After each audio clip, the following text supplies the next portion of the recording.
I've been trying to shoot this multiple times today. There's been noises, I've messed up, I kept rambling.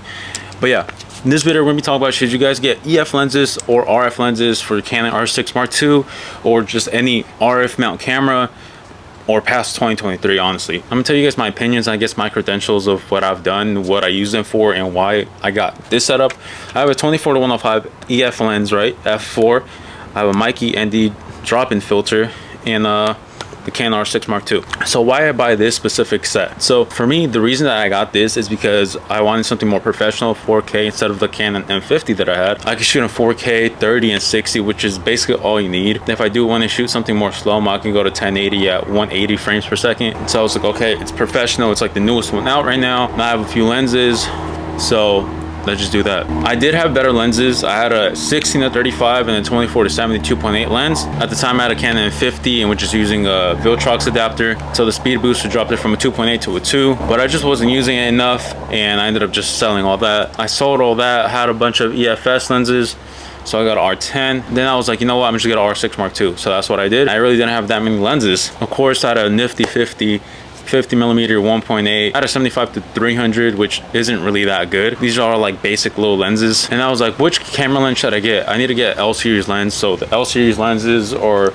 the ones with the red ring on top. I decided to get a 24-105 because I was like, most of the time I'm gonna be outside in daytime, so 2.8 doesn't really matter. And I was gonna start shooting more manual shots, so I was like, okay, I'll just use this, get the drop-in filter. So if I did need to use an ND filter, I don't have to use one anymore, buy multiple ones.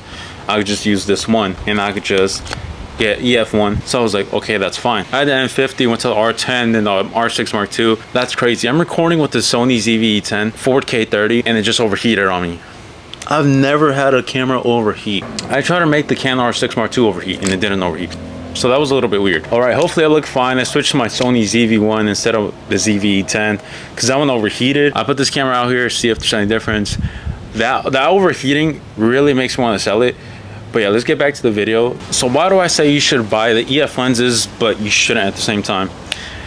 The reason why I do say this is because if you do want to go into more professional stuff, and you do want to buy those high-end like 16-35, 24-70, 70-200 f2.8 lenses, you could just buy the EF versions, and like that you don't have to spend that much money. Because trust me, they're expensive. I had a 16-35, 24-70, 2.8, and those are a couple $1,000s. A little bit above a couple thousand, it's like almost 2.5. I had those, but for most things that I was gonna do, vlogging personally, I thought the 24-105 was gonna be better than the 24-70. I thought it was gonna be a big difference, but using this and seeing from 70 to 105, difference isn't that big. This is like brand new.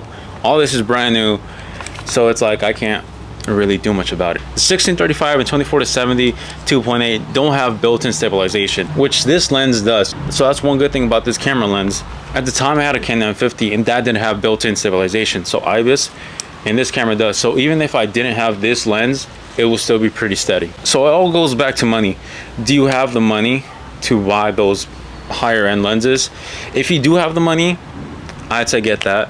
If you only have to buy one lens, 24-70 2.8 RF version, and buy a variable ND filter, so you can just plop it in here and that's it. Or you could get like just a big ND filter, buy step-up rings, just like that. You can put the step-up rings on any lens that you have, and then plop in that ND filter. So that's one thing you can do. But like I said, I had a Canon M50, then I had R10, and then I decided to buy this. So I was just like, I could just use all the EF lenses on all those cameras. So if I have a 24-70 RF lens, I can't put it on those other ones. I can on R10, but I was like, on the M50, what if I want to go even smaller?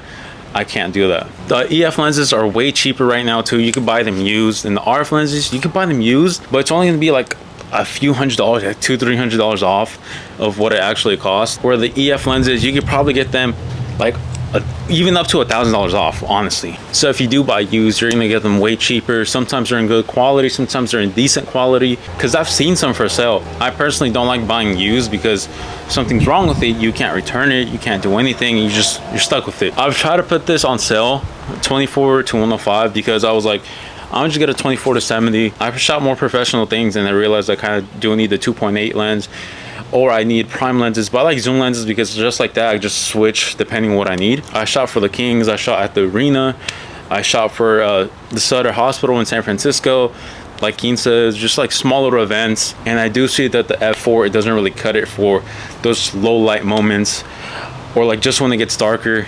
It doesn't cut it, because then you have to crank up the ISO and it's not good. Buy the EF lenses if you guys have an EF mount camera and you guys want to use that as a backup camera. If you guys are gonna sell all your equipment besides all of like the decent EF lenses, sell everything, keep the decent EF lenses, and then just buy an adapter. You could buy an adapter for like $50 to $100. This built-in ND one is like $180.